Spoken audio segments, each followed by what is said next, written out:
Cool, man. So what do you want to talk about? Well, let's just talk about what I've been doing in terms of the book. I called this event construction and building meta because I think we talk on a meta level, and there's just a lot of things that are flowing through my head in terms of what we're trying to uh, build and accomplish. I got that list. I think since we last spoke, I got that list. It's a short list. There was only about 15 micro influencers on the list with Kenja. I took a look at a bunch of them. There's a wide variety, which I appreciate in terms of the work he did, in terms of what they talk about and what their focus is. What I would guess would be their age range. When it went everything from what I would call serious discussion, where there was one guy that seems to really be trying to talk like on a business level with people about their experience, and it's the same. He was doing the same kind of thing I think that you usually see like local chambers of commerce do. They'll bring in speakers to talk about their experience, what they do, with no real objective other than to expose that experience and talk about it, and that's great. I don't think that would be quite such a great lineup for some of the more shit posty things that I like to say. So, but I think that I think that I understand it. And then it's all the way down to what I'd call, there was a few hustle bros in the in their 20s, and it's like, well, I don't know how much you'll like this, but sure, why don't we just lob it out there and see what sticks, right? It's got to be a process of finding people that might be very vaguely interested in the content and seeing what we can get out of it. Because the whole thing is just an exploration anyway. I think that the Hustle Bros, I think they would be into it. They could be, except that I kind of insult them for half the book. I don't know. I never know. I think I'm constantly surprised by how certain demographics and people take it, and I'm constantly surprised by people that read it that I might initially think would be turned off or insulted, and then they read it and they're like, "No, I kind of like this." I'm like, okay, that's fine. I just a little bit of hesitation, a little bit of I don't know if you're actually going to like this. Well, it's just a matter of like tone tolerance, right? I mean, like you've worked around blue collar people enough. You should. I appreciate the blue collar, and in fact, I would say that a lot of my voice is inspired by that. Really, I don't think I've mentioned it to you before, but I mean, most of my white collar work that was the most frustrating was being lied to, because white collar people all lie to each other all the time. But a blue collar guy will come to the table and be like, "Your idea is fucking stupid." Be like, "Okay, Yeah. thank you. I appreciate that. That you didn't blow smoke up my ass and then go and do whatever you wanted to and subvert everything." So I have a certain appreciation for that. Yeah, it's really valuable because it brings clarity, right? And I think when you're talking about being insulting to people, part of what is being communicated is direct, specific criticism. It's like, this is a problem, right? And you treat it like it's a problem. And if somebody agrees that it's a problem, it may or may not describe them. But as long as they recognize that it's an issue for them, then that shouldn't be personally offensive, given it's something they think that they can improve and move forward on, which hopefully is, what the book is affording to them, some tools for that. Yeah, I'd like to think so. That's been my experience. If somebody's actually looking to improve, then they would welcome a little bit of a slap in the face. I mean, I always did. It was helpful to hear, like I said, to have some of these guys just. I didn't always agree with them. Don't get me wrong. Just because they tell me I'm fucking stupid doesn't mean I agree. But Right. I just appreciate that in more of a sense than anything. An old drinking buddy of mine told me a couple of years ago. He said when you approach problems, you come at them in a very educated and competent way, but then when you talk about problems, you sound like a redneck hick. And I asked him to clarify, and he said, when you speak, you do not speak like an intellectual. You automatically tone everything down into simple language and you talk simply. And I go, yeah, I do, because people are fucking morons. And if I don't talk simply, I don't get anything done.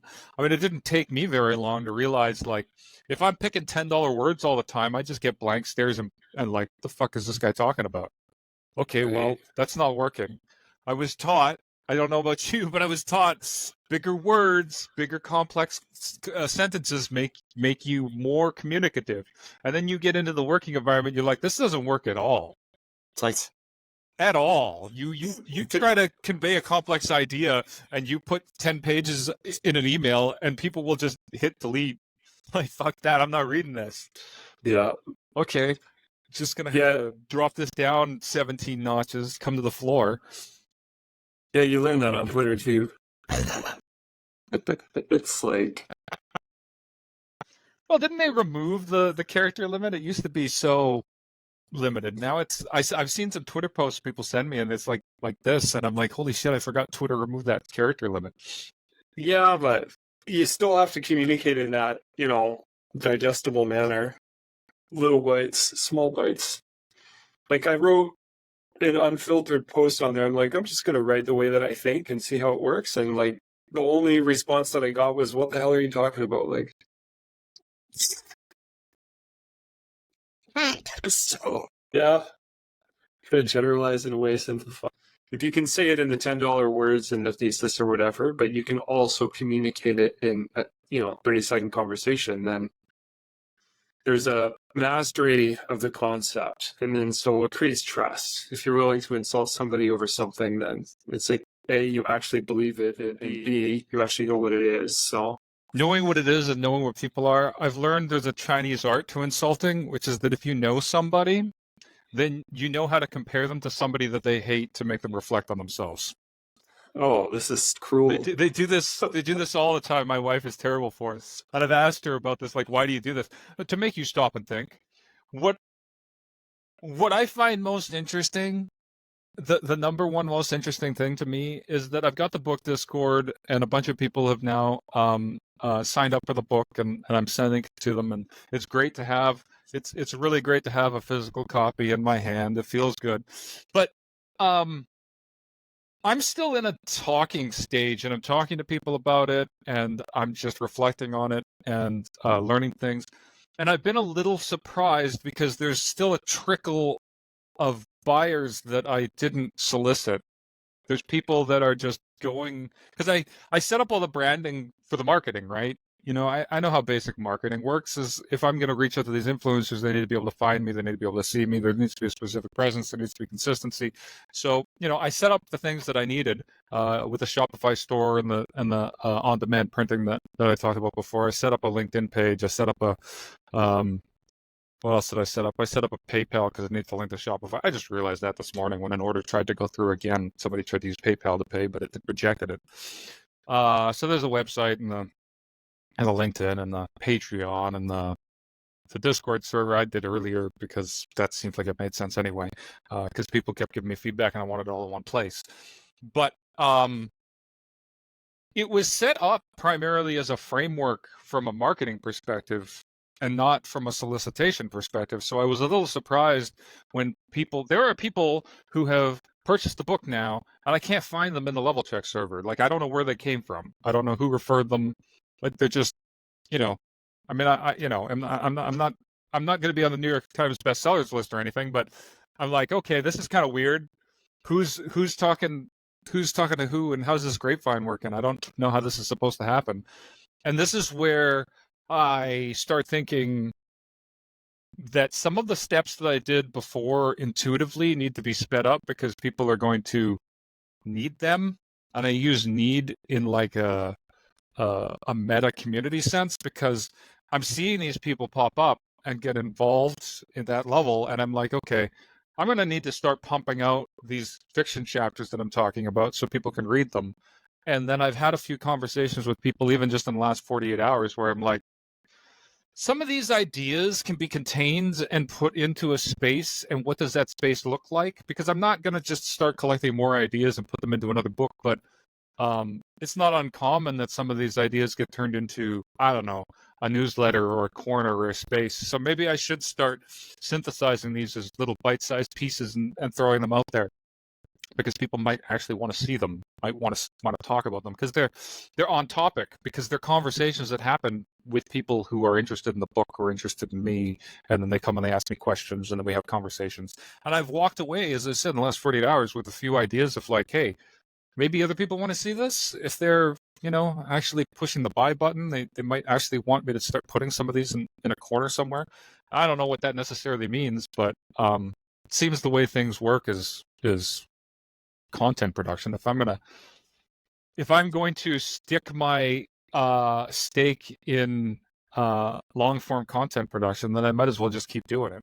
Yeah, I mean, I've really enjoyed putting it together, like the mechanical logistics of, and this is just a learning experience, how Shopify works and how it connects into this third-party app for the on-demand printing, and even just the PayPal thing this morning. It's like, okay, these are neat little widgets to play with and to get them set up. But I mean, once it's set up, it's set up. I'm not going to be the guy who reworks anything. I mean, if it ever took off to a point where there was economies of scale to be benefited, again, my business brain gets in, and it's like, okay, well, I could print a ton of books, get Amazon fulfillment involved, and use that instead of on-demand printing, to reduce the overall costs of doing everything. Use that for storage and distribution, do massive print runs instead of on-demand, and blah blah blah. But that's again, it's just logistics. It's just it's just that part of my brain that goes, well, we can move some things around, and we can min-max this and make a bunch of things work better. But for the corner that you're talking about, I don't know. I don't typically like the idea of a newsletter that you subscribe to, because I've subscribed to a number over the years, and I always end up unsubscribing to them because they're fucking stupid. And I find that they grasp for content, because they try to do like this daily thing where they're dumping people to keep themselves in people's minds. But I'm thinking of it kind of from the other direction of like, more like sharing ideas or conversations that I'm already having in one-on-one spaces, and reworking the concepts into basically like one of the chapters from my book, but not with an intention to put it into a book, and just put it in a space. I mean, I'm thinking about a channel called Not a Newsletter, and just dump a few of these in there and see what happens. Just start dumping them in there, so that I'm basically making two content streams, that one is the nonfiction and then one is the fiction. Because what's been on my mind mostly is the fiction, like wrapping my head around what that universe is and the characters. And I had a good conversation with Nervioso. Sorry, I'm not good with the Spanish. But I had a good conversation with him about the mental exercise of working that all out, and my objectives, and how I want that to look, and why I haven't actually started writing it yet. But once it starts going, it's linear, so there's, one chapter at a time that'll work. There we go. We can get back on this. Yeah, blue screen. So it's funny because you're talking about the newsletter, but it's interesting because your process is the reverse of conventional, right? Because normally people start with content, and then they would move to a newsletter, and then use that to coach people onto a product, and then get people to invest in a community. And you basically started with the community and then got those people into your product. And now you're talking about doing not a newsletter and definitely not content. So it's like, yeah, there's a lot of backwards stuff here that's happening. And what I keep coming back to is that it's about a backward sense of incentives, because there's no emphasis on click-through rates or retention or any of the usual metrics that you'd use, because I don't have those objectives, right? You're usually trying to build a follower count so that you can hit revenue so you can quit your job, is what it seems like it usually is. yeah. But none of those incentives exist. And so if none of those incentives exist, I was talking to a buddy of mine just yesterday, and he was like, what you have here is freedom and authenticity. So you said, I've always talked to you about the freedom that you emphasize and that you desire, and you found it here, and you're managing to uh, manifest it in a way that is unfamiliar. So you're enjoying it at the same time. And I said, yes, I am enjoying it. It's just, I don't know what's going on, and it's just a thing that I am doing, and I'm just following what seems to make sense to do next, and maybe that doesn't lead anywhere eventually. But until it doesn't lead anywhere, I just have to keep trying to do some of it. Yeah, And it definitely leads somewhere. And if it did make sense, then you'd probably be bored already.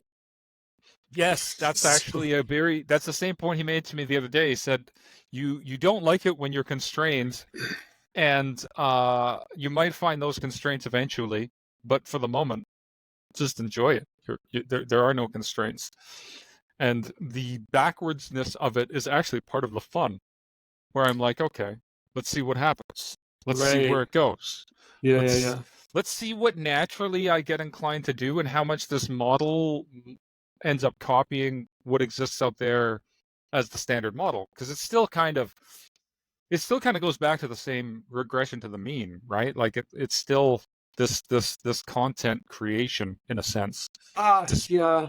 I don't I don't really agree. I mean, I think that even if you end up filling out that whole chain that I described, like you have content, engagement, and then consistency or investment, and then purchasing, and then identification. So that's like your short form stuff, your newsletter, your product, your community, like, and then you have community, product, newsletter, short form, whatever. Even if you have all of the same things, right? Like things can look similar from the outside because they have a similar structure, but it doesn't mean that they have an identical function.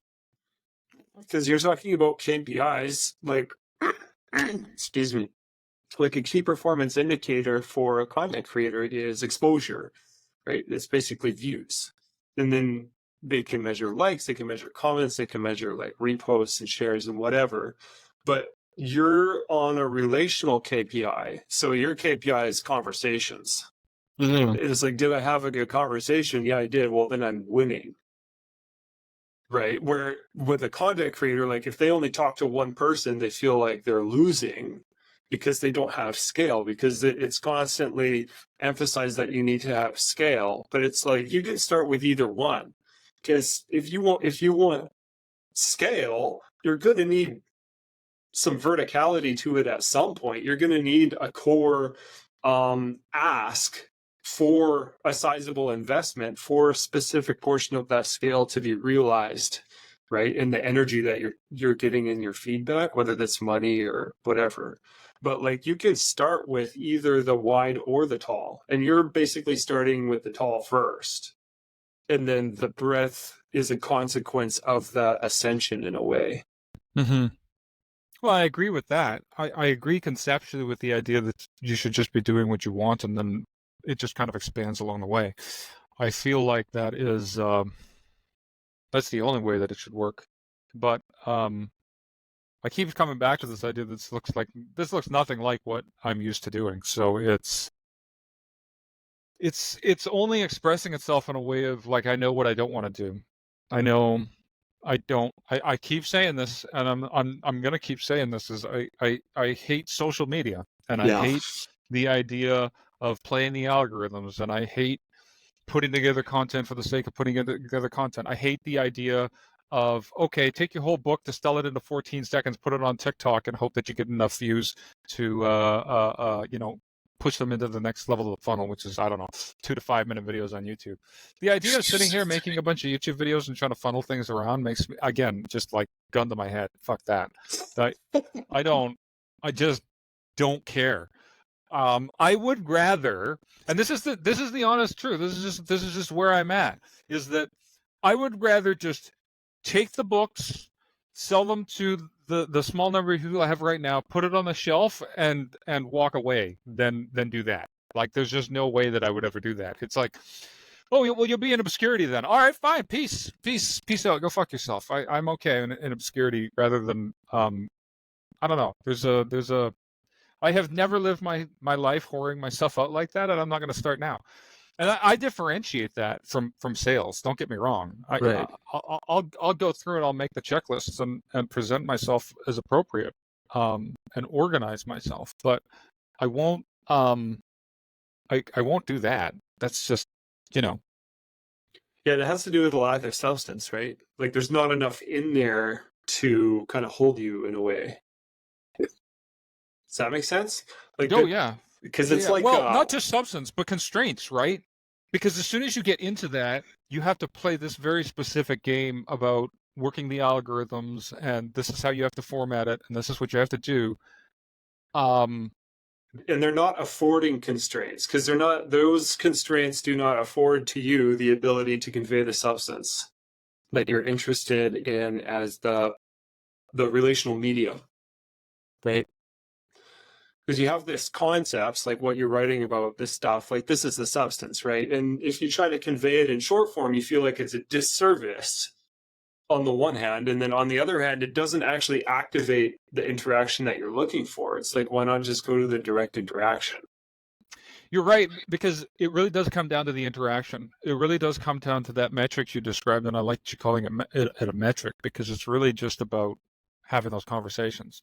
Because it, and I think the reason why I'm chasing this even as hard as I am is because if I go back to the last few years of journey, is that when people have sat down with me, um, for quite a while, one of my main stated goals was to find day drinking friends, and that's only a half a joke, Yeah. because it was like, well, what are you looking for? Well, I'm not really looking to get a business deal out of you anymore, man. I would just like to take you out for lunch and have a few drinks in the middle of the day and talk shop and talk shit. Yeah. And I'll tell you, it didn't last very long, because unfortunately, people who are still in the grind are like, well, I enjoy lunch and I enjoy your company, but I got shit to do and I got other meetings to take, that will, pad my actual numbers. Yeah. And sorry, man, I'm busy. I don't have time. Well, that's unfortunate, because there's not really a collection of hobos that are just going around drinking during the day and talking. But Isn't there? perhaps, yeah, no, I think they're on the internet. Apparently, they're here on social media, talking trash, and maybe they're not drinking, but they're talking, and they're all hobos. Yeah. Um, and that's cool, but I don't want to I don't want to play that particular game. So it's like, well, what game can I play here and hang out with these What do people you and mean talk about by, these things? what do you mean by that particular game? Well, it's like the people around are talking because they want to, Oh, right. Yeah. they It's they not want to, consequential. Like there's no project. yeah, there's no project, there's nothing that they're trying to do, Right. or if they're trying to do something, they're trying to do something that, again, social media, clout, internet points, likes, follows. It's like, nah, not really into that. But Yeah, it's, so there's a compromise there because, like, at the beginning of the conversation, we're talking about small creators, right? So, like, identifying people there that you actually are interested in engaging with. and I mean, this is a chicken and the egg problem, because number of interviews with small content creators is currently 0. So Hey, what? we're at one. Come on. Okay, 1. But like, what to expect? What will it look like? What I will have no happen? idea. I have Yeah, no idea. I have no yeah, idea. And that's part of the fun, right? But it may get to a point, and I recognize this, it may get to a point where I do a dozen of them and I go, this isn't really that interesting. Um, I don't know where that goes or where that ends, but I do know that it's fun for now. Yeah, it depends on whether or not it becomes generative. Like whether they are able to meet you and then you have a collaborative excess, like something more than either of you would have done on your own. Like that kind of conversation. I mean, I feel like that's really what you're looking for. But with regard to the business people, I mean, these people have a financial excess and they're looking for something to do with their money. They're looking for something to do with their business. They need a new direction, they need a new project, a new strategy, whatever. Um, but the people that you're looking for now, they have relational access. So they're looking for friendships, they're looking for community to invest in, right? Yeah, I think community is a key part of it. I don't even know how to define community at this point. Like what does that actually look like? What does that have in it? I mean, we talked a bunch before about the apparent contradictions in the way that this looks and the way that this develops and the way that this manifests. Like what actually happens. It's a process that I'm wholly unfamiliar with it, because the attracting factor is not financial. Like usually when I'm building a community, as it were, what I would define as a community is really a company. Yeah. It's people that come together around a shared goal, and I can set the terms or the projects, and I can hand out the money. But ultimately, that's the way the system works in terms of processes. I blow smoke up your ass about how important what we are doing is, and you pretend that smoke is rainbows because I give you a bunch of money, and then we go and we do this, and we all profit off of it. But I talked to another guy on the Level Check server way back when, and I think I mentioned it to you, but he introduced me to the value for value model, Right. which I wasn't familiar with, and it definitely pivoted in my head. I'm like, oh, okay, so maybe I don't have to think of this in traditional terms. Maybe it's a matter of just putting things on a plate and then seeing what other people can put on the plate, and you just kind of go forward. It's a very I mean, isn't this just the attention economy? Whatever it is, you talk and you go with it. Well, I mean, existence is an attention economy, but value for value is a bridge between the relational and the financial. I understood it that way, because then I Yeah. understood a little bit about what I was trying to do without knowing, because it was like, what am I? And I kind of posed that to him. I said, when I read your value for value post, I went, that sounds kind of like what I'm trying to do. I have some questions because I'm not consciously trying to do it. So help me understand what this is that you have talked about and you have presented. And I think you explained it well to me. Yeah, I mean, I think it's really natural for what you're doing. I would expect it to continue to manifest as long as you keep pumping your energy into the network, so to speak. Value for value is interesting because, like, it's very different from your background, because with the corporate function, you would have specific outcomes that you're targeting, and then you have specific tools, specific materials, right, that you're applying to that end, and then you have your delivery. But with value for value, it's really interesting because you're not trying to predict what tools or materials you're going to have, but you want to be open to be adaptive, to be able to accept what people offer, and find a way to include it and integrate it, but not so tightly and rigidly that if they fall off, then the thing falls apart. Then you can just let that part go, right? Yeah, and it's a very difficult mindset shift for me, because even when you're describing it, I get the heebie-jeebies in a sense, because it's like mostly my background is in manufacturing and wholesale distribution, so it's very based on inputs and outputs, definable inputs and outputs, inventory turns, AR turns. It's like, well, we're going to have this much product coming in, we're going to have to develop it into this much product going out. Here's our forecasts, here's our runway, here's the amount of money we need to collect in this period of time. Like, it's all very very much, I mean, I suppose you can just align it with the way that I talk in general. It's very much aligned with my min-max mindsets of like, well, if we can min-max each one of these cogs, you're going to make a lot of fucking money, period. Like, it can be really simple stuff. And I've said this to many people. They're like, well, you don't know my industry. I know your fucking industry. Don't worry about it. Like, I don't know your product. I don't know shit about cheese. It doesn't really matter. Right. I don't need to learn your cheese. You just tell me how long the cheese lasts. We'll fucking figure it out. I guarantee you, we'll make this work like a well-oiled machine. It doesn't tend to matter. But this, I look at this. It's like, the obvious things are not so obvious. Like, one of the things he said to me at one point was, make sure you define an ask. And what? Define an ask. Like, so what's when like your ask? In a value for value proposition, he says, if people don't know what you're asking for, then they can't present any value. Oh, yeah. And I went, that makes a lot of sense. But normally I don't make an ask. I make a tell, like you just like do this. You need to do this. This is what needs to happen, and it needs to happen on this schedule. But I already knew intuitively that wasn't going to work. Like if somebody comes in, wants to help, I mean, you can't be like, well, fucking do the work, and I want it in 24 hours. But you have Can't to you? manifest the energy. You have to manifest the energy to some degree. And what I've been doing is just basically, Because with the professional thing, like when you're making that tell, you're backing it up, right, with the financial consequence. Mhm.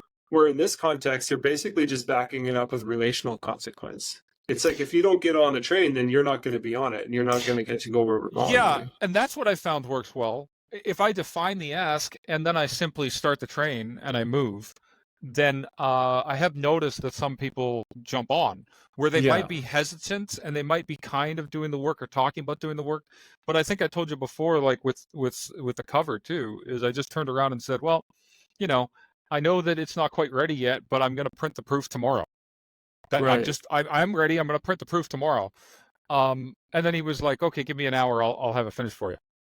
And we have been dragging our legs a little bit on that. And I just made it clear. I'm like, well, that's okay. I'm okay with that. I'll just put my stupid goofy picture on the front and we'll go. Like I'm not going to hold up what I'm trying to do here with somebody else. And I wasn't being threatening about it. I wasn't even being corporate about it, like in the normal context of I'd slap someone around a little bit verbally at least. But No. didn't Yeah, even do that. I just said I'm going. You want on? Get on. yeah, you can't really do that. I mean, like you're limited to such a massive bias towards positive incentive and then the expectation. Like you don't have the leverage to be using negative expectations in the way that you would there, but you're also not stuck with people in the same way. No, So I'm not, good. because if another artist comes and wants to do the cover and does it better and does it faster, it's like, okay, well, thank you. Yeah. It's lower commitment initially for sure, but I mean, I think over time, if like it's again, like if you're consistent and you continue, then you'll get to a point where you have the levels of invested energy to where you're going to start to be able to have more direct cause as well as scaling the impact. So interesting to see if that unfolds and what that looks like. Well, it's interesting to see what unfolds, period. Because as I Mhm. said, at this point, what I'm focusing on is, I mean, on one side, the micro influencer side that Ken's just setting up is like, well, let's get a little bit more exposure and talking to people and see where that goes. And the other side, I think that happens no matter what, just because I'm bored as shit and I want to be doing something, is I just keep writing other things. Right. Um, and it just pops up out of nowhere because I was really in the mind state of working on this fiction, and every time I get pulled into these other conversations that I think are wholly about the book and its content, it just keeps popping into my head of like, well, a bunch of this stuff other people would want to see. These conversations, they're happening in DMs, but a lot of these things conceptually are still in line with the book, and they're if somebody's interested in the book, they might want to hear this. They don't need to hear the back and forth of maybe an individual scenario, but there's always these snippets that I can pull out, and I'm like, hold on a sec, this is a distillation of my view on a specific thing that I didn't include in the book because it's not directly related, but it's tangentially related because people take me off in different directions. But that's where you get into the short content, man. It's like if you think of it as a distillation. But is it really shorter content if you go from a whole book to a single chapter? Oh, you mean if it's just the same literal content? Yeah, it's the same literal content because I'm not talking about like trying to distill it into a 4-line, 250 character Twitter post to try to attract people to me. I'm really just talking about like, here's another chapter in the book that wasn't included because it wouldn't necessarily be like directly included anyway, because a lot of these conversations are a little bit more complicated than what's in the book. Like they're specific business scenarios, they're specific, they're more specific, wider scenarios. But if you're interested in the book, I think that you would be interested in those concepts. And again, they're like chapter length. If I write them out, they'll probably be between 5 and 10 pages. Yeah, So it's that's considered long distilled, form but still. it's still, yeah, I think it's still long form. Like I couldn't Okay. see myself writing a single paragraph and being like, here's a paragraph, guys, suck it. But you can actually, like, if you just take your book and you take one sentence from your book at a time and just post it sentence by sentence, technically that would be short form. Like, it's not illegal to do that. They'd have to read the book in reverse, though. They'd have to scroll up the timeline. I mean, it's a doable thing. People keep talking about the density of the content in the book, and in terms of like, there's a lot of good one-liners. Yeah, I could throw a bunch of one-liners on a Twitter account, but you know, I don't know. I But what is that, right? Like, because then you're because you're in a position where you're not starving for the conversation. It's going in the wrong direction in a way. I think there's a block there thinking about the short form as the gateway, because that's so typically what's been done. But because your process is reversed, the short form becomes kind of like a throwaway rather than a gateway. Yeah, it does effectively become a throwaway, because if, like, for instance, let's say that I did what you said and I posted a bunch of these one-liners. Like, I just went through the book every day and I flipped through the pages and I'm like, here's a decent one-liner or paragraph or whatever. I'll just copy and paste it into Twitter or post it. Now, what might happen out of that? And I'm extrapolating here because I don't know shit about Twitter and I'm just not that retarded. If I go on to Twitter and I make a post like that every day, I assume, and this is a big assumption because I don't know jack about Twitter, but I assume people are just going to show up and argue with me. And if people are just going to show up and argue with me, I'm just going to close my Twitter account. It's like, okay, yeah, all right, well, fuck you then. Have a nice day. Yeah, you retweet the argument, be like, look, this loser.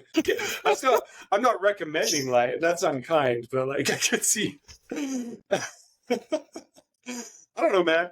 Like like it's not the kind of interaction that you're looking for, and you don't have to do it. Like it's not like you need this to be part of your project. Maybe it's not the right time. Yeah, like if that's the means, I could see that being entertaining if there was a large enough audience that just wanted to see me put out quotes of the book and then just basically point and laugh at people who try to argue with me. But I mean, you need an audience for that. Right. It's a cart and the horse kind of thing where you're like, okay, if I want to watch this guy just troll people, then that might be a thing that might be entertaining and funny. But there has to be a context to do it in, and it's a cart and the horse kind of situation where you're like, well, what are you actually doing at that point? You're just arguing. I don't. Yeah, it's kind of fruitless. So, like, back to the other end of the spectrum with the community. So, with these micro influencers, is that what you call them?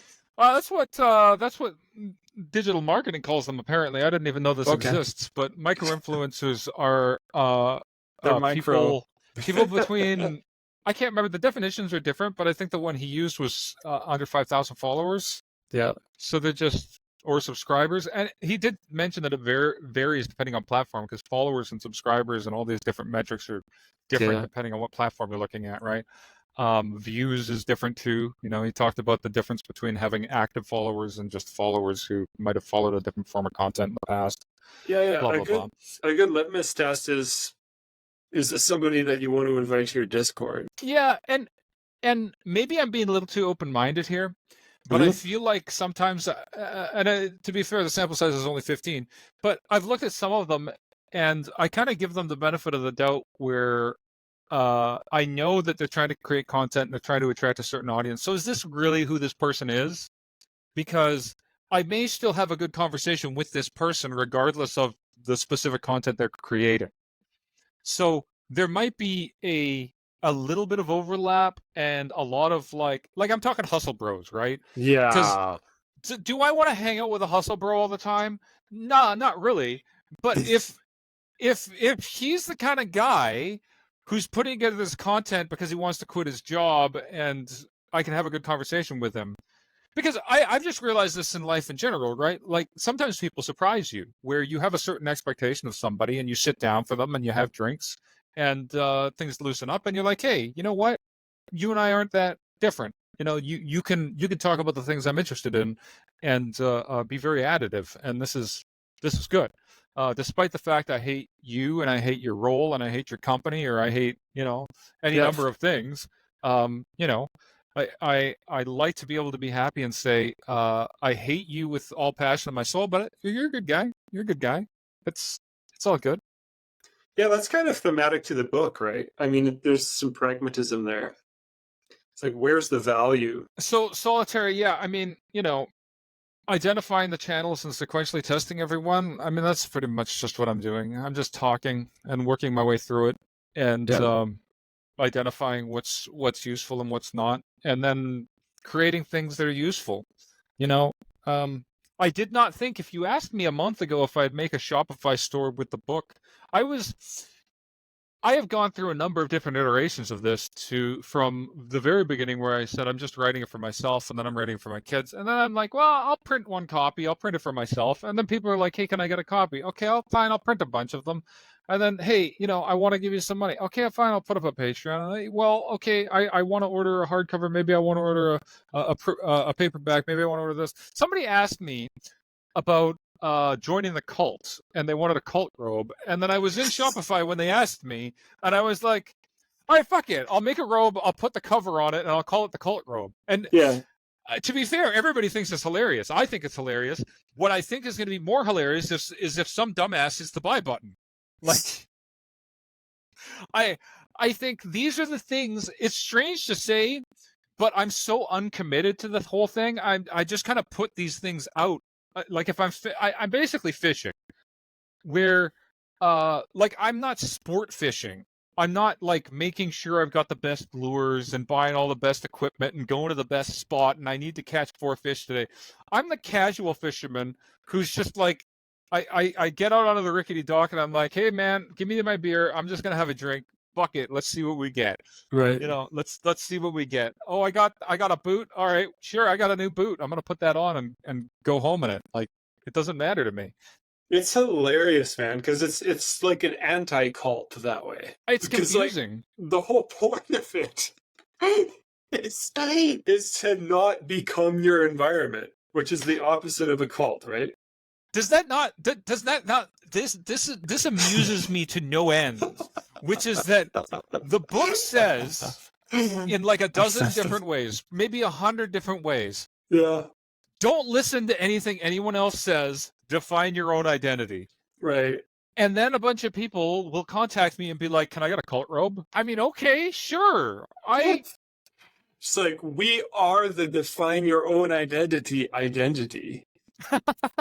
But when you say define your own identity, though, like you're talking about something different than like the popular cultural conformity right now of like woke identity or like what's the word? I'm like performative identity. Yeah, signaling. The whole signaling identity, the emphasis on really letting people know who you are. I don't give a shit if anybody knows who I am. Like, right. My whole life is like people telling me that I'm nobody, and then I'm like, yeah, sure, I'm nobody. Now give me your fucking money. Like, it's just the way that has always worked. And now I'm like, okay, let's take the money away and just go around telling people that I'm nobody. Like, I'm nobody. Fucking give me your attention. Yeah, this is interesting because it connects back to the short form content because it has to do with validation, right? Mm-hmm. Where like you're not interested in validation per se. You're not interested in people affirming your ideas or whatever. Like it doesn't matter. And with the short form, it's again that's like on the one side you don't like it because people might agree with you, and then on the other side you won't like it because people don't agree with you, and it's like because the metric is agreement, it's not interesting. I don't want to go around convincing people because if I have to sit there all day and be like, you're wrong and I'm right, like some people like this. They want to get into this thing where they're like, your idea is wrong, my idea is right. I have now proven my idea is right, or your idea is wrong. I'm like, the whole exercise is pointless to me. right. The whole exercise. I look at it and I'm like, well, both of you are fucking morons. Why aren't you doing something useful? Yeah, because it's not real, right? Like it's mental exercise. It's counter-relational and it's counterproductive. It's hypothetical. Yeah, it's very Like you said earlier, like somebody disagrees with you, but they buy from you. It's like, well, yeah, okay, you disagree with me, sure. Because the investment is real, the action is real. But when you have things when it's simply just an expression, and the expression is for the sake of validation or for the sake of performative identity, then it's disintegrating to the relational function. It adds a kind of warping insulation. Well, man, I just got mega feedback. MAGA, like Make America Great Again feedback? Sorry, no, it was just your second thing on the Discord there. I got an echo. I lost my train of thought. So I'll put you on another train of thought, which is where Fallen's talking about a fake YouTube channel. I did think about this a little bit in terms of branding, which is that when I set up the LinkedIn page, I thought to myself, the worst, and I'm not involved with social media a whole lot, but the worst memes I ever see, like pictures of posts that are just the most ridiculous and stupid, are always from LinkedIn. They're always people that have like their hand up their own ass and they're Right. using themselves as a puppet. The whole platform is performative. Yeah. And I'm just like, you know what? Fuck It's it. incentivized that I way. might. And I just had this thought that crossed my mind. I don't know exactly how I would even use it, but I've thought to myself that maybe if there's a platform where I could be facetious, it probably would be that one, because I'm familiar enough with it that I could talk in a way, I could legitimately talk in a way that people thought I was serious, and just work them up, and it could be entertaining for me. And if it's entertaining for me, then it might be entertaining for other people. But this is just like an off the side of my desk idea where I'm just like, might be fun. Because if I was going to shitpost somewhere, Twitter, I don't think is my space. I just don't think it's my space. And I use that in a very double entendre kind of way. It's not my space. It's right. It's the yeah. If you want to troll, you can troll, but it's gonna undermine your project in the long run. It is. This is why I think it's just at the side of the desk. It might just be some entertainment. And entertainment is not the same as, because I separate this. Entertainment's not the same as work. And I don't mean work as in like things that necessarily make money. I just mean like you've got a project and it's work and it's something that you're working on.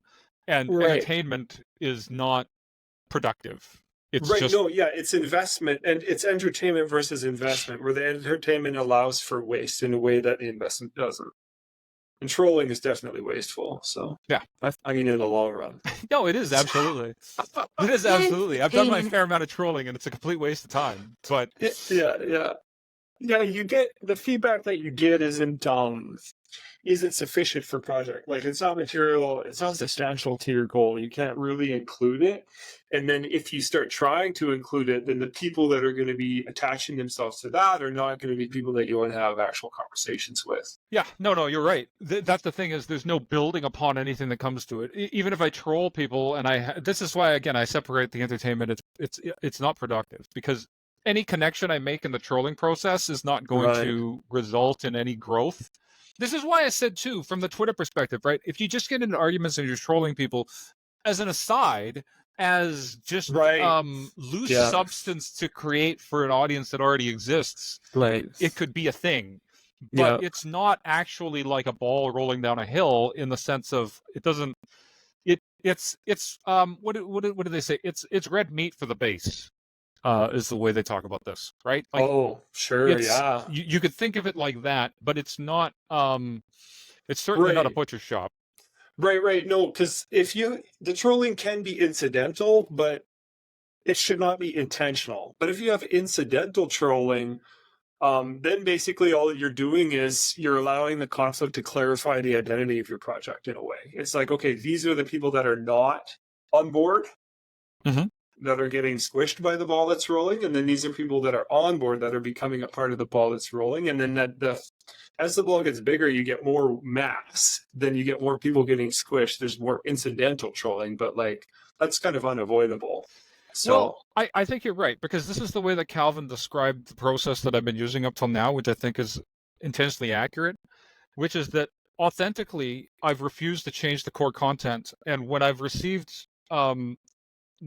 criticism, I've taken it well in terms of refining the content that I've created. It's not changing the content, but it changes the presentation. And one of the things that I've done to change the presentation is to lean into it most times. Is to say, okay, here's the type of person, because to what you just said, here's the type of person who likes and enjoys it and builds on it. And here's the type of person who doesn't like it. And from an ethos perspective, I don't believe in trying to shore up weaknesses. If these people don't like it, I'm not trying to convince them to like it. I'm not going to change my content in such a way that I'm trying to build out that bridge between people who like it and people who don't like it. And so I've just leaned into it and I've said, well, if you don't like it, let me know a little bit more about your demographic information. Let me know about who you are, your background, everything else, so I can tell you all to fuck off as quickly as possible. Yeah. And I found that one of the benefits of doing that is that it actually invigorates this group over here who is intentionally interested, because they then resonate with the content even more. And they go, wow, he's not trying to pander to all these other groups. He's only concerned with refining the message for the group that is already understanding the message. And I've said that to most people who said, well, there's a lack of clarity here. I don't really understand this. Okay, I'll refine that to give a little bit more clarity on it.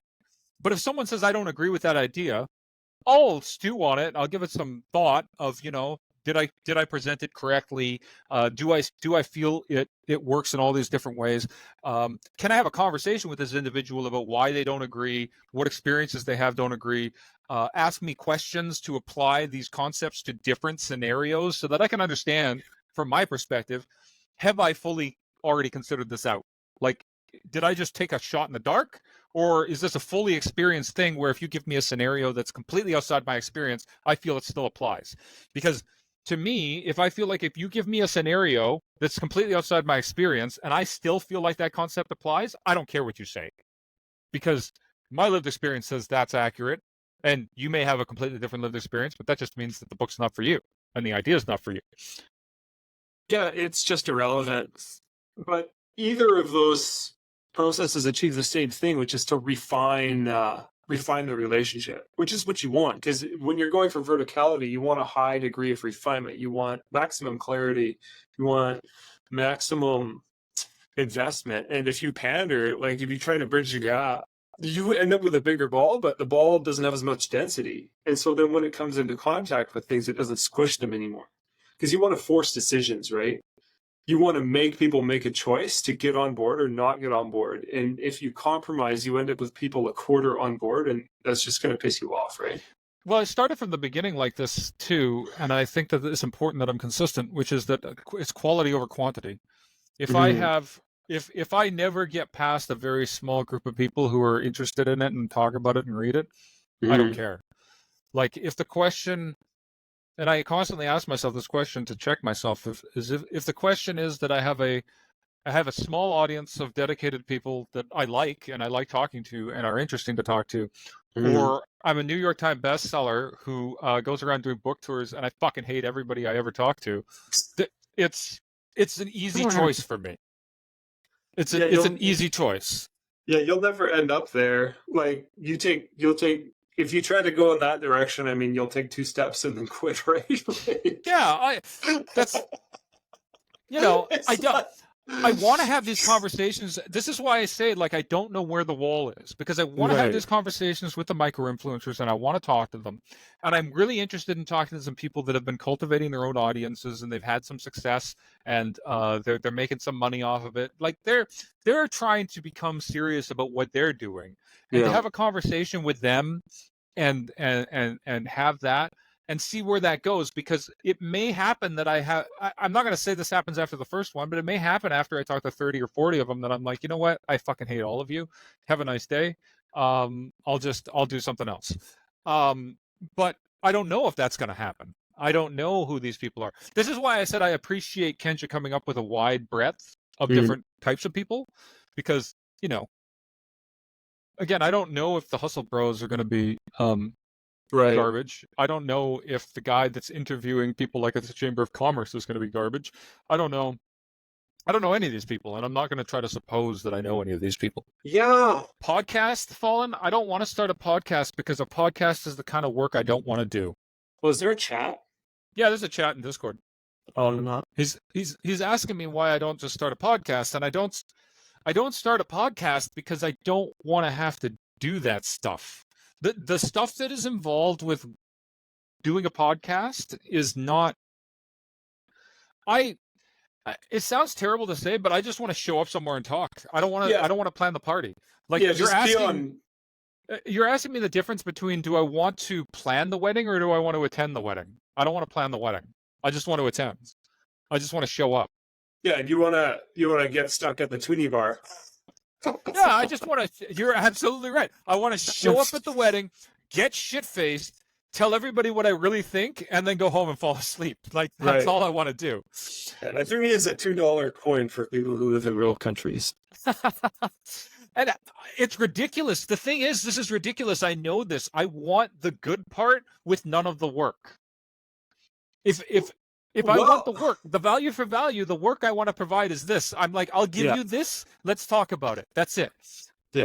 Yeah, the part that's not work for you, that is still the expression and investment of energy, right? Like, you can invest energy, but you know what is going to be rewarding for you and what isn't, and there's no reason for you to do what isn't because, like, there's no stakes. So then the question that I keep coming down to is, what work do I have to do that I'm willing to do to capture that? How much work like, I've written a book, great. And now I've put up the website. Now I've done this, and now I've done that. Is this enough to begin a sustained talking circuit effectively, to have enough behind me to talk? Do I need to progress significantly through the fiction? Do I need to get this not a newsletter thing going? Like, how much is enough for somebody to walk in the door? And I'm talking like influencers, right? Because I'm not an influencer, don't want to be an influencer. But how much is enough for an influencer to go, look at me, look at these things, join the Discord, read the book, and go, I like this guy, I want to talk to him? Because if just having the book, if just having what I have is enough, then I won't even make anything else. I've already got the talking circuit. But if I have to keep putting more things out there, I only want to ask my question. The only question I ask myself is, what more that can I put out there that I'm willing to put out there, that I am enjoying, that I actually resonate with myself? And that's long form content. That's always, like, I can't see myself.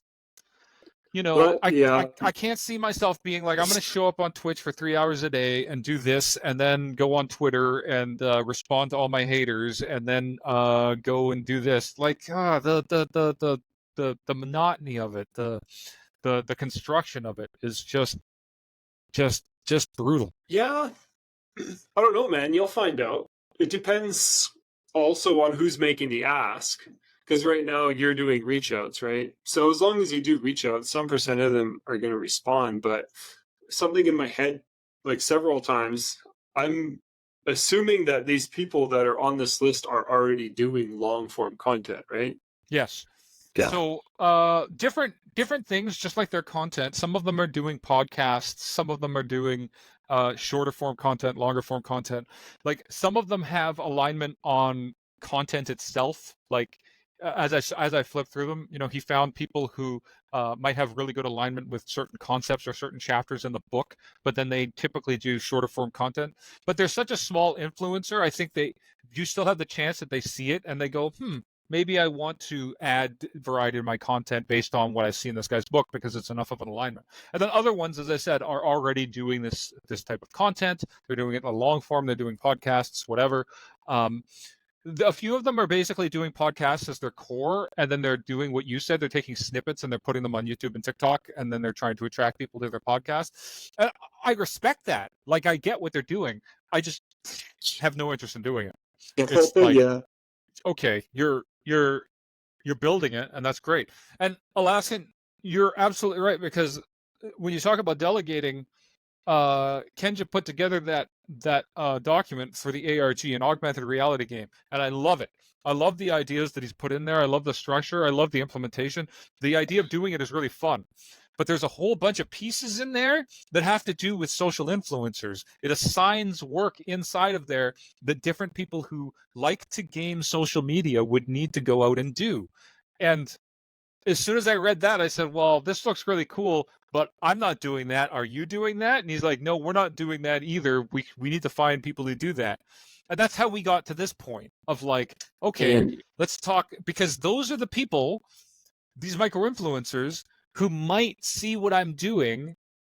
And that's where the value for value comes in again, because they might read it and we might have a conversation where they're like, I really like you, man. And I really like what you're doing. And then I go, well, what about this? And I give them the ARG file, and they might turn around and go, hey, I want to help with this. Okay, now we're moving. But I don't know if that's going to happen. Maybe it does, maybe it doesn't. But if I don't try, if I don't put it out there, I won't know. I won't know if anybody's interested. I won't know if anybody bites into it. Hey, Kenja's here. How you doing, Kenja? I've been talking trash about him all morning. That's right. I can't believe things you could say. I'm shocked. Oh, this poor guy. That's so helpful, and then that's what you say. Oh man, yeah. I put him on the mod team so that he could verify people manually, but I don't think he's verified anybody manually. He just took the mod and ran with it. Yeah. So do you want to? I don't know how long have we been going here. About an hour. I'd say we about an hour. Probably if you subtract all of the technical difficulties. Yeah. There's a few, but not too bad. Oh, do you want to go more? Doesn't matter to me. I don't know what your timing's like. I'm a professional hobo. Yeah, that's admirable. I'm an aspiring hobo. Yeah. Yeah, there's like a couple things that I had in mind that we could talk about, but there's also some stuff in the chat. I don't know if you want to point back at. Oh, none of them are helpful. Just keep banging them off. They're along for the ride, right? You said you had a couple things in mind, right? Shoot them off. Well, I said earlier. I mean, I haven't read a lot of the book, but I've read the title. So we could talk about that. It's interesting because I was thinking about what the words mean. I mean, unmitigated and then monk. And I feel like your understanding of the word monk is different from what most people would think. So this alias is largely taken from my work context, which is that typically words that have been used to describe the way that I work by people who have worked for me and people I have worked for is that I'm easygoing, I have a sense of zen, I manage crises well, I get things done when others can't get things done. It's been a descriptor for most of my career that zen was just a description, and this contrasts with other commentary that I've gotten, which is that again, I'm speaking purely in a work context, which is that I've had meetings end and boardrooms leave and somebody stay in the boardroom and go, I had no idea you could be so ruthless. And say, did I just see the same person? Like, what the fuck? And so there is a certain aspect of just the way that I tend to behave that, there's an easygoing aspect to it all. But when the rubber hits the road, if I've got to shank somebody, I shank somebody. Like what's the other thing? You have no hesitation. When you identify something needs to be done, you just do it. And there is no decision fatigue. I've had people say, well, how did you build up to that decision, or does that make you feel bad? Well, no, it had to be done, and I identified that it needed to be done, so I did it. I have a system and I describe it, I think, in one of the chapters in terms of decision fatigue and decision paralysis of like, look, you put yourself on a track and you learn and you know and you understand your values and how you make those decisions, and you fast track it so that when you get these decisions, you go bang, bang, bang, we're through, we're done. There is no like, is this the right thing to do? Is this, is this that? No, we've done that before. And now it's fast tracked because we know what we're capable of. We know what we're willing to do. We know what has to be done. And then we just do it. There's no reason to hesitate. We just do it. Because if you hesitate, you waste time, you lose opportunity. You just have to go. And so, you know, if in the middle of a meeting I realize that something is not working and can't possibly work, I have done it. I just get up and walk out. Excuse me, where are you going? This whole meeting is a waste of my time. Goodbye. Like, that's the way that it is. And people will look at that and be like, again, I've had people come up to me afterward and they're like, why are you being so rude? I've never seen you be like this. Well, now you see it. I'm sorry, now you see it. I have as much patience as I have for moving forward, and then we're done. I'm not going to do it. Well, you have to do it. No, I'm not going to do it. What do you mean? You have to do it. Well, how are you going to make me do it? Well, you're going to lose your job. Okay, fuck you then. See you later. Like, I've done this. And, you know, people are like, well, why did you do that? Aren't you, it's so much harder. Why would you do that? Well, because I recognize something. Again, this is just the decision process. I recognize something I was not willing to put up with. I structured my life in such a way that I would not have to put up with it if I didn't want to. And then I made the decision that I had already choreographed out. I saw the thing, you did the thing, and then I did my thing, and you acted like it was surprising, but I'm actually surprised you're so fucking stupid. And then, you know, if you're going to keep pushing it, I'm going to keep pushing back. And so that's, you know, you want to know where the name comes from. I mean, that's effectively a summary of the way that I work. And I think when we were going over the working ideas, because we had a working titles idea in the other Discord about, you know, what should the title be? And a lot of people threw out some really good marketable ideas, some really good concepts, some really good ideas. But I don't know when it happens exactly. I mean, there's some timestamps on it, but I don't know when it happened exactly in my head. I'm just like, you know what? The book is just the whole concept. All I did was describe the way that I work. And if I describe the way that I work and all the systems that I work in and all the different impacts because I was very focused on trying to get the title around the impacts of the social mobility, the socioeconomic class mobility, because it's a core theme of the book. But every time I tried to come up with a title that was based on the socioeconomic class mobility, it was always political. And I don't think that the book is political. And I don't want it to be political. I really want to try to emphasize that the class war is the only war. And so the only other thing I had to lean on was me. And so if I'm going to lean on me, well, fuck, just use the same thing I've always used, right? It's just the way that it has to be. Yeah, it's interesting because I feel like for you, the word unmitigated is redundant, but it's necessary to communicate to other people because they don't understand what you would mean by monk. Well, you know, like I've had a bunch of people say to me, and again, this is what I mean. I think it was born of the corporate environment because that was somewhere where I needed to be restrained. Yeah. In such a sense that I was so restrained that they felt that I was Zen, and then when they kind of saw the way that I was really thinking and acting and planning and then reacting was unmitigated. I would say that even in the course of years using the alias on the internet, which obviously has been used at times in video games and other online venues, I've had people say to me, and I laugh every time. It makes me laugh every time because there will be those flip moments where it's like, well, I know him as this, and now he's this, and people will say, I've never had someone say this to me in real life, obviously, because I don't. This is obvious because I don't use this name in real life, but I've had people say to me online, they go, "That's not very unmitigated. That's not very unmitigated," and I go, "Have you? No, sorry." They go, "That's not very monk-like." Right. And I go, "Did you not read the first word?" Right. Like, I know it's a big word. It's a $10 word. But did you not read the first word? Because I know it's not very monk-like. There's two parts to this. Well, I think there's this idea that people have of monks of like, because I'm interested in this idea too, like this idea of contemporary monasticism as practical. But there's an idea of monks being someone who's in isolation and in serenity.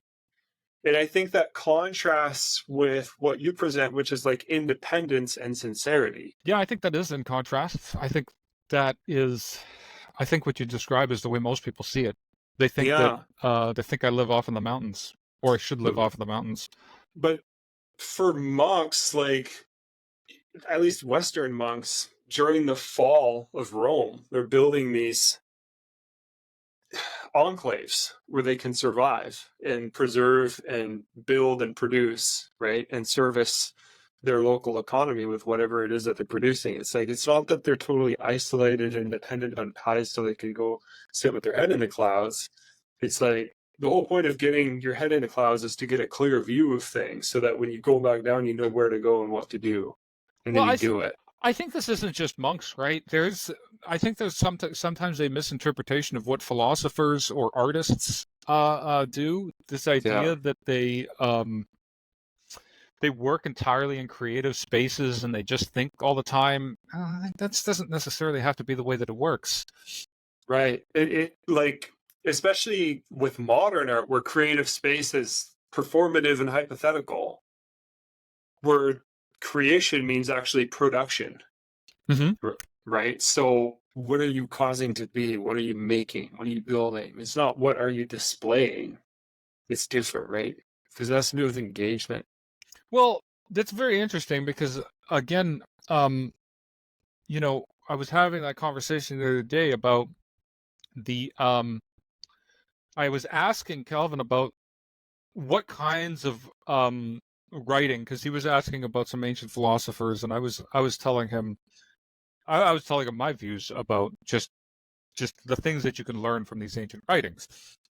And we got into a conversation about the differences between someone like Marcus Aurelius, who wrote meditations for himself, versus a Machiavelli, who wrote that for an audience, Yeah. and how they write it for the audience, and what their purposes are, and how they refine what they write, and then what the use is outside the context of their given time and society, and how you can interpret that.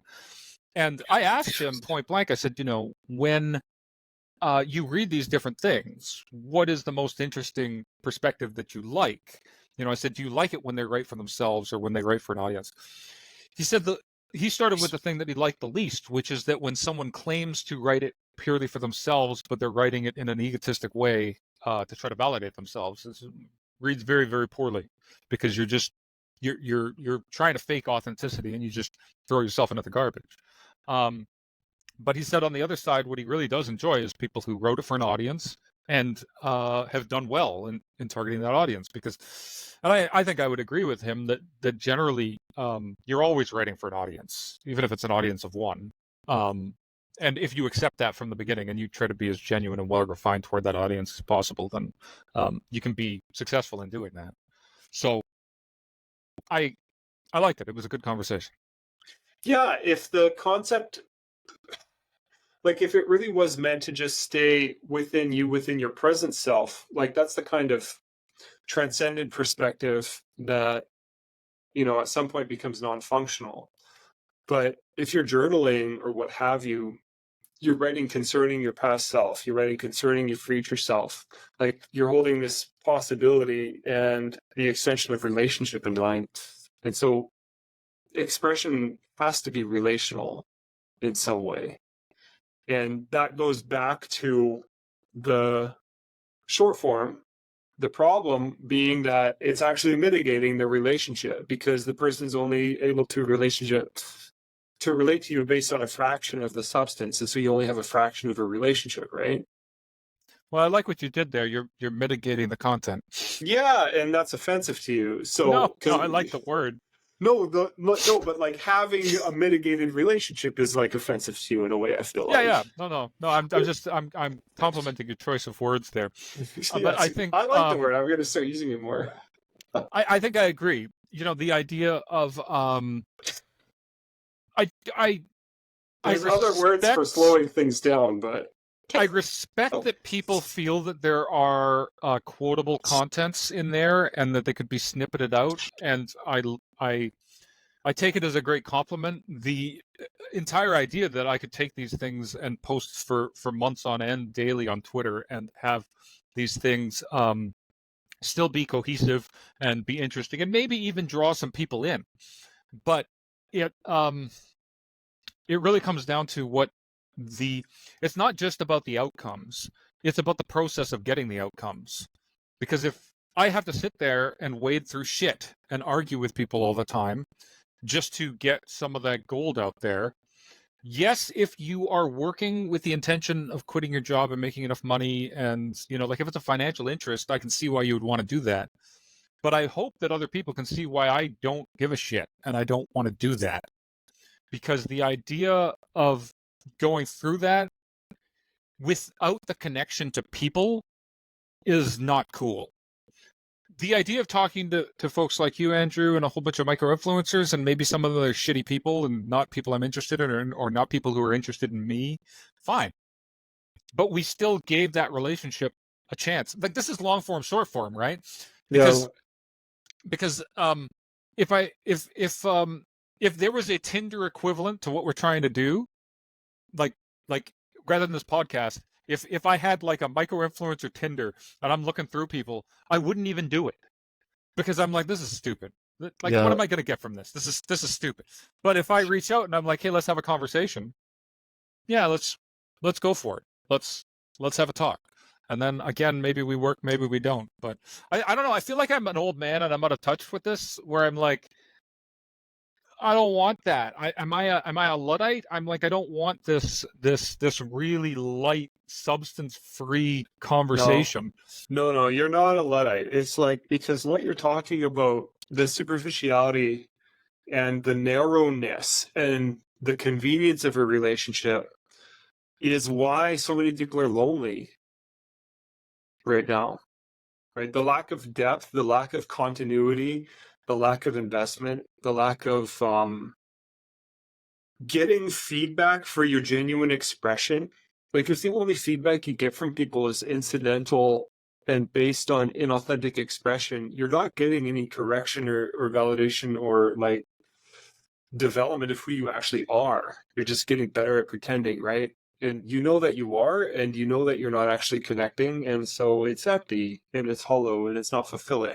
So, like, even if you're talking about short form content, the only way that really works, from what I've observed, is developing ongoing mutually supportive relationships with other people who are in the same position as you, and being able to work through stuff together and being able to progress together and support one another and that sort of thing. And then that's where the traction is.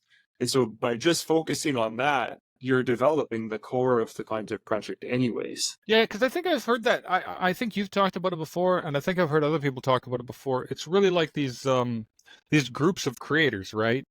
Who either bring complementary features to one another and they work together, or they share ideas and they come up together.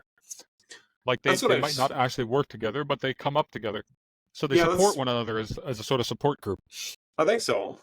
Like, from what I've observed, I mean, I haven't invested enough in producing content to say, but, that's what you see and that's what people express when you talk to them privately. So, depending on how honest they are. I'm always concerned about affirmation bias, survivor bias. You have people who have been successful in doing it, and if you ask them to attribute their success to certain things, I mean, statistically speaking, people don't know where their success is coming from. Right. So, and they tend to very much overemphasize their ability to have success again. I fucking hate small business owners for exactly this. They think they managed to get lucky on one thing and so they're good at business. And it's like, well, you don't even know how to scale a business, man. You don't know what you're doing.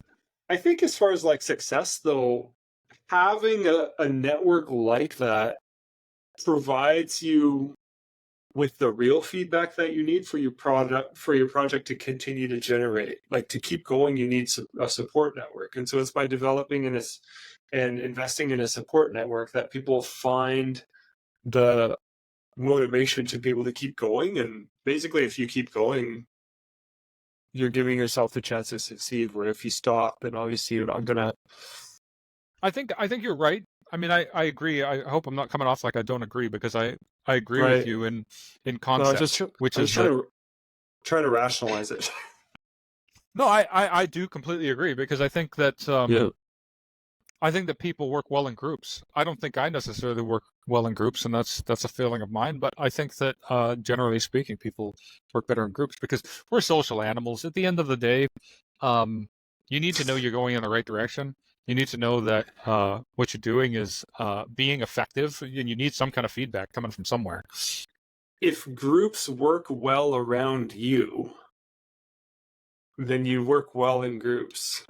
Doesn't mean you're just bad at identifying with the group. Yeah, I'll take that. I will take that. I am bad at identifying with the group. I am bad Right? at And when people talk about working well with groups, a lot of what people want is shared identity and that level of commitment, right? And when people think about buy-in, they think about the performative buy-in, like, yes, I am this, where you're just thinking about what people are doing, yeah. which is different, but This is You're right. I haven't spent the time to really break this down, but that is the difference, because I can work well with the group, and I am able to accomplish things, but I will never identify with that group. I will always right. stay an outsider. So Right. I will come and I will commit myself to the work. And I think maybe this is a little bit different from the way most people work, because I will come and I will refuse to identify with the group, but I will agree to take on the commitment of the work associated with accomplishing what needs to be accomplished in exchange for something. And actually, this is something I was thinking about putting together in one of the newsletter concepts, because I liked it when we were talking about um, and I didn't actually mention this specific concept, but it led me into this concept of what I'm starting to think of as a difference between knights and mercenaries, or knights and barbarians. I don't know. I haven't really settled down on this, but Yeah, it's Mercenary is good. it's what I think of as true believers, and I tend to spend a lot of time trying to figure out who the true believers are. And the reason why is completely practical, because if I understand who the true believers are, I understand a lot about their motivations, as opposed to other mercenaries. And other mercenaries present a completely different challenge for me in Mm-hmm. terms of the level of competition, because other mercenaries tend to be much more fierce than the knights as they were.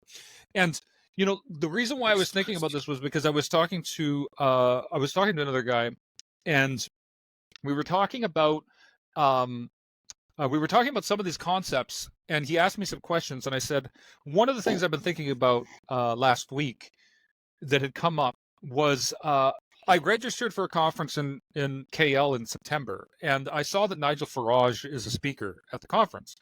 And I only know Nigel Farage as being one of the architects for Brexit, and I know that he worked on the EU side. He was an MEP, and I wanted to know a little bit more about him, because if I'm going to get a chance to have drinks with him and do a little bit of a meet and greet, I do a bit of homework. What am I actually going to be dealing with here? Who is he?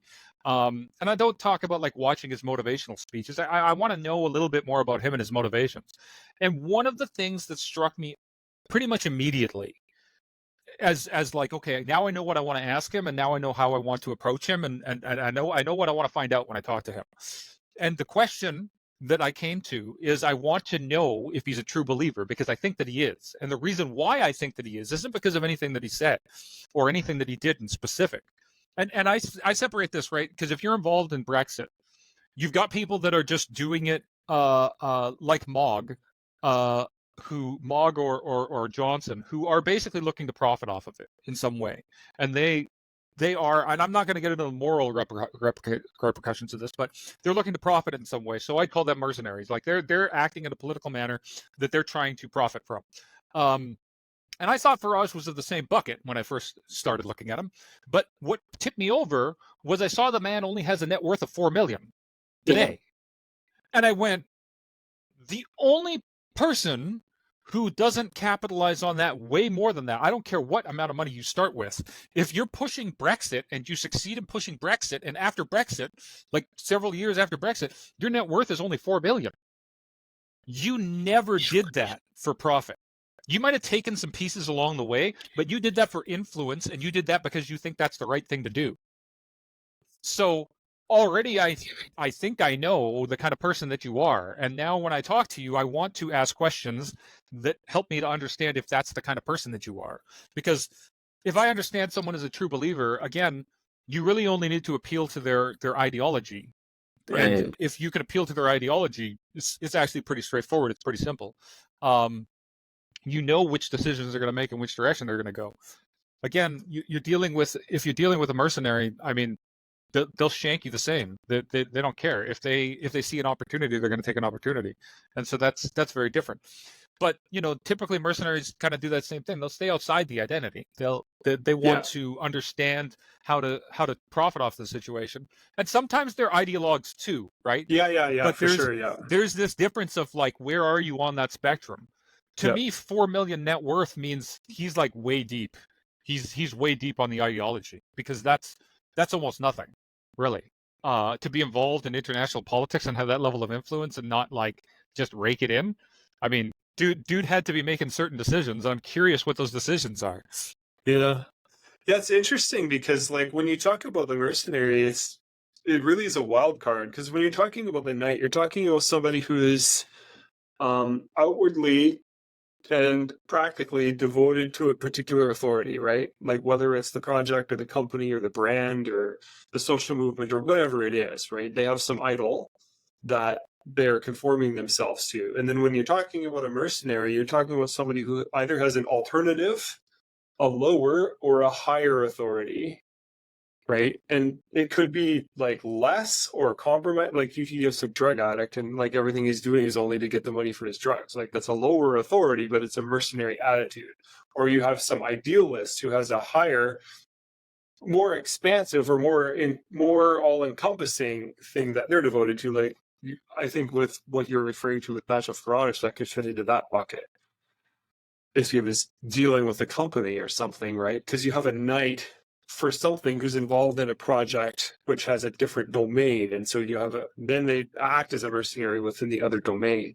And then if your perspective gets broad enough and elevated enough to the point where it's like, okay, I'm devoted to something that includes everything, which to me would be God. Then if you're an agent of God, then it's like Well, you that's where the do. knights come from, right? The Crusaders. That's the Well, it can be, right?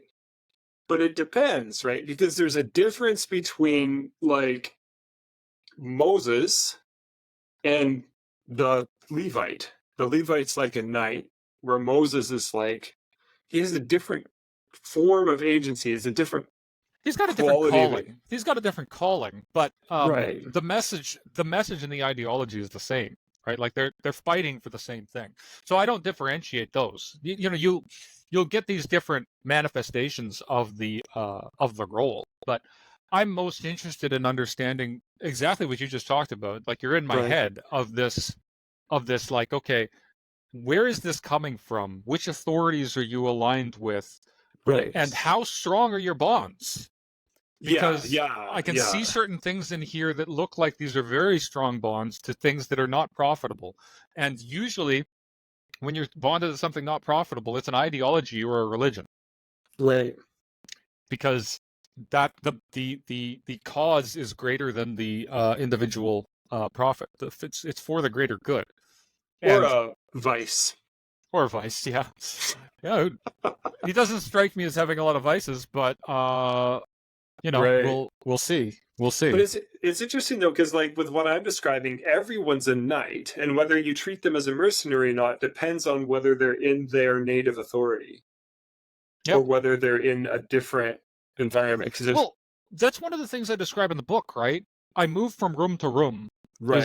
Is the way that I describe this. You enter the room, and one of the things that I've always observed is that you've always got a standard distribution. It doesn't matter what the room is. They can be wealthy people, they can be white people, they can be gay people, they can be, they can be religious, they can be anything. Yeah. And you still have what I call the idiot quotient, right? Like, you think that I thought that, and I learned this, is I thought that if I went into a room with enough wealthy and powerful people, eventually you'd have a tilting, right? Like, they're all wealthy, they're all powerful, they must be more competent. And then I'd walk in the room and I'd go, why are 15% of you still fucking morons? Like not morons compared to the rest of them. You're just statistically morons. Like, how are you here? And I'm like, okay, I guess this is just the way that it works. Like you go anywhere, right? It's just like you say, as you experience it, right? I mean, you can find black people who are racist. You can find gay people who hate trans people, right? Like this is the way that it is. You go everywhere, and you don't get less bigots in a specific group. You go and you check that group, and they might be bigoted towards something else, but you're still going to get a standard distribution of bigots. You're still going to get a standard distribution of idiots. Like you're still going to get it. It's just a question of where that actually lies, like what the ideology is. But if you go in there and you ask the right questions, this is where I started to realize if I ask the right questions, it's like, oh, you're all rich, but some of you don't even have any clue how to make money. That's weird to me.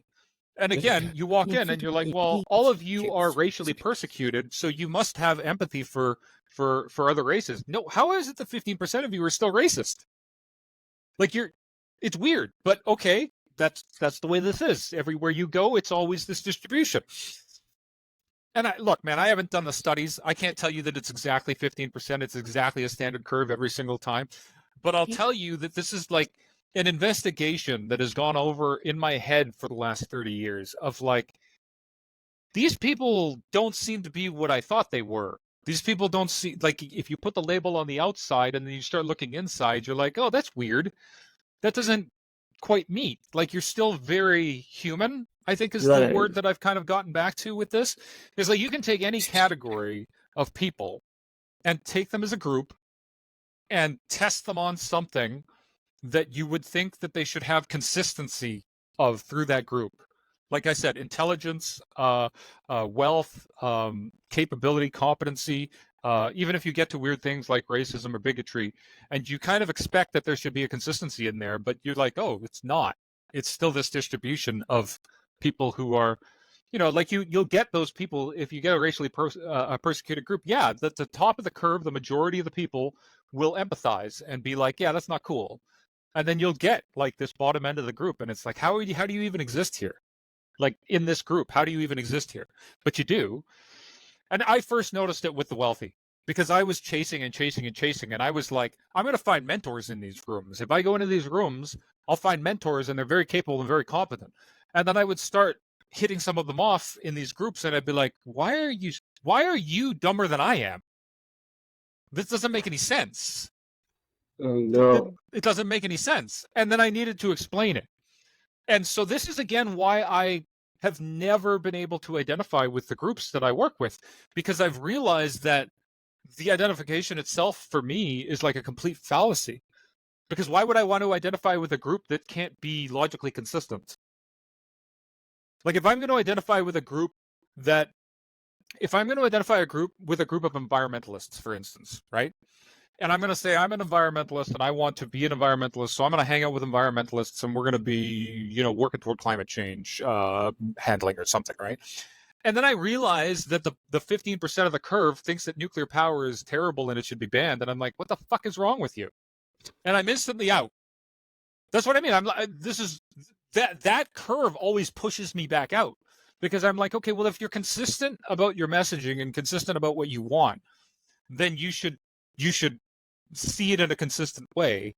And then when I realize that a bunch of them aren't consistent, I have no desire to identify with a group that can't be consistent. Yeah, it's tough though, because when you're participating, when you're interacting, because you see it from behind the label when you're in there. But when other people look at what you're doing, they identify you with the group. And I find it an irony. I find it a grand irony when I get asked to give a speech to a group and they're like, yeah, I've had people, you're a great leader. You need to speak, you need to motivate people. I'm like, do you not listen to a word I say? I mean, okay, sure, I'll do it, but like there's a certain implied inconsistency in me of like, yeah, I'll say these things and I'll believe these things, but I don't think any of you do, and that's okay. This is where the pragmatism comes in. Like when I talk about the book, right? This is where the Right. pragmatism comes in, because I'm like, I'm optimistic about what I can do. I'm cynical about what other groups can do because I see these curves and everything else. But I'm pragmatic. I'm like, okay, fine. I this is the way that it is, and this is what I have to do with what I'm dealt. Yeah, and then when you bump into people that are similar to yourself, you generally don't really work with them too much, eh? I mean, there's shared goals, like Yeah. especially in business, right? It's business, it's Right. not personal. Right. So, you know, if you've got mutual self-interest, that's always the basis for a relationship. Right. Yeah, it's just a matter of identifying it, I guess. Because Yeah. I don't trust another mercenary to do what I need. I trust another mercenary to do what he needs, and I know that what he needs is also what I need. So, Right. And so when you're talking about your community and you're talking about micro influencers, I mean, not just micro influencers, but people who have projects, people who are working on, creating independent context for themselves to inhabit, or roles or functions for themselves to inhabit, to define their own application of their energy. You're talking about a bunch of mercenaries in a way. yeah, they should be able to do that. And this is where I think it comes in, right? Because I can work with these guys, and it's a matter of finding the ones that have alignment. That's all that it is. We have this conversation, and it's like, okay, you've got an audience, you've got the skills necessary to do a bunch of the social media push. Let me introduce myself. Let's have a conversation. Let's see if you like what I bring to the table. Because if you like what I bring to the table, I already see some things you have at the table that I'm interested in. And I'm not even going to make an ask of you unless you see something of interest. Because I'm Right. just going to toss some things over here. And if you think that uh, I say, and I've said this in the reach out packages, like if you see an interesting thing here, I don't have constraints on what you do with it. You can interview me, you can talk to me privately, you can make some content out of part of the book. Like I'll give you permission. You can just tell me what you want. If there's something here that you find interesting, and I think that's the basis for a good relationship. Is you know, I'm only deceptive in terms of specific strategies, in terms of responsive to deceptive situations. If I am coming to the table to make an offer, I mean, I just make an offer. Here's what I'm bringing. Yeah. Here's what I'd like. Let's have a conversation.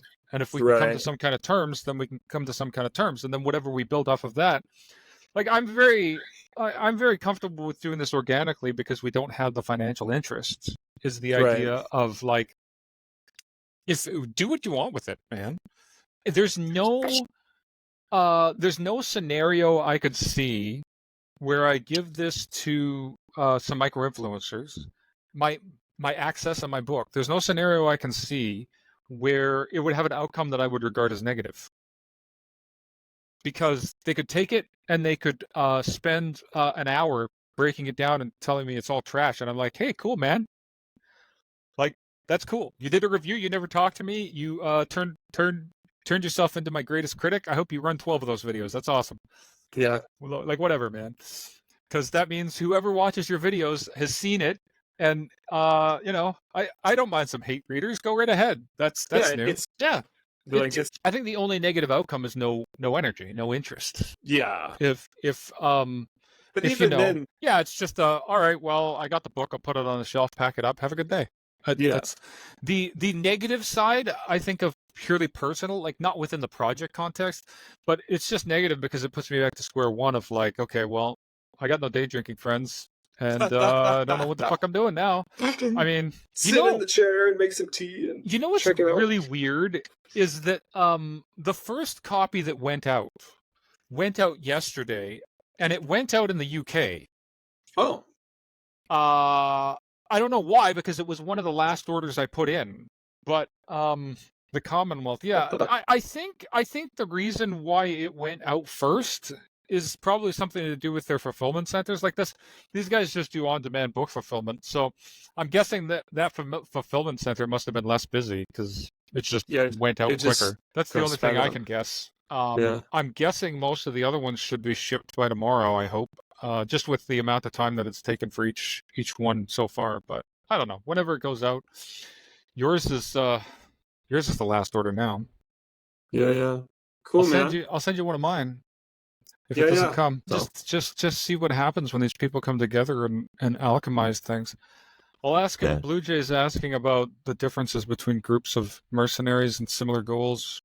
Did they become knights? I mean, a mercenary could certainly become a knight. It depends on your perspective and why you're a mercenary. Some people go from place yeah. to place looking for a place to belong. Other people who I think are not looking for a place to belong would be more like me, because there's no situation. There's really no situation in which I would ideologically align myself with something. It's not happened to date, and I don't think it would happen. Well, So, what's most interesting to me is what attracts all of those. It's without the monetary interest, it's very interesting to see that as I what attracts the people? yeah, Yeah. as I just kind of sit around and talk about things, it seems to naturally attract people. Mhm. And that's, I mean, it's just a social process, but it's not the same as cocktail dinners and receptions. It's different and it's interesting. So, Well, see, this is what I found, right? This is what I was hoping to find when I joined the Level Check server, is that people yeah. that were willing to express themselves and put themselves a little bit further out there than you usually get in that normal context. Because usually, again, I sit down, try to day drink with some friends, but they just want to do work. They have a specific context they want to work in.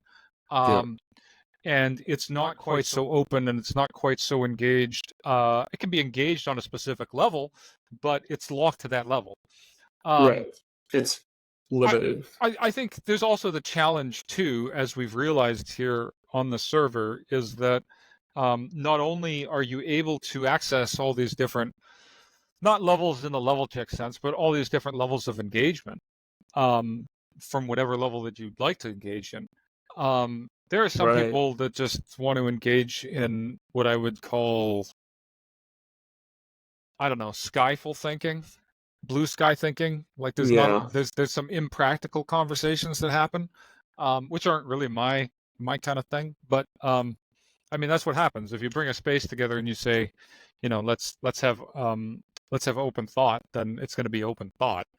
And I think siphoning it off and filtering it, recondensing it into something that is a little more targeted, it's been my goal.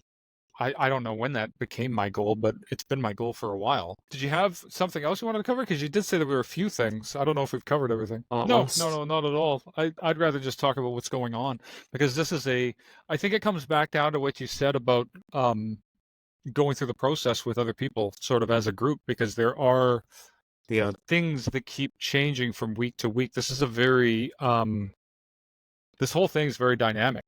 It's very undefined, and it's very organic. It's like, okay, well, I need this other piece. I'll just put this other piece in here, and then we'll see what happens there. And oh, look, people kind of seem to have an interest in this, so we'll put this other piece in here, and we just keep going. Yeah, I feel you on that. Like, don't run ahead and create a bunch of things that aren't necessary.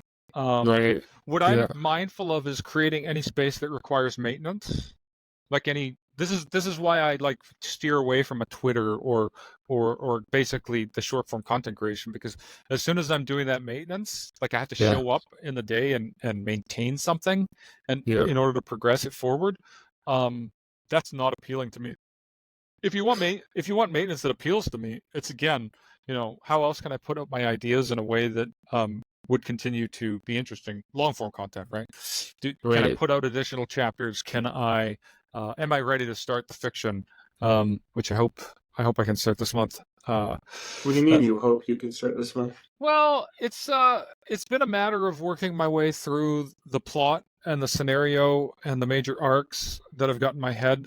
And mostly just like I was telling Nerb, I'm working mostly on character development at this point. Like I've defined my characters, I've named my character. Like I got to get it all in my head. It has to be one person, and I have to have it in my head. And so I've defined major scenes, major foreshadowing I want to put in, different things that I want to do in terms of a progression, like from a storyboarded perspective. But now I'm kind of like assigning the characters names, and I'm driving them in specific, like in my head. I'm Yeah. imagining specific character development arcs for them in order to, because now that I've defined the different major arcs in the story, I'm like, okay, well, I don't want it to become a one character story, so I need to have the other side characters be able to develop as they go forward. I don't want one dimensional characters. So how is this character going to grow between the beginning and the middle and the end of the book? How's this character going to grow? Like they need to be able to actually, obviously not always grow positively, but they need to be actually moving ahead as characters. So otherwise it's not interesting to read, and it's not interesting to write.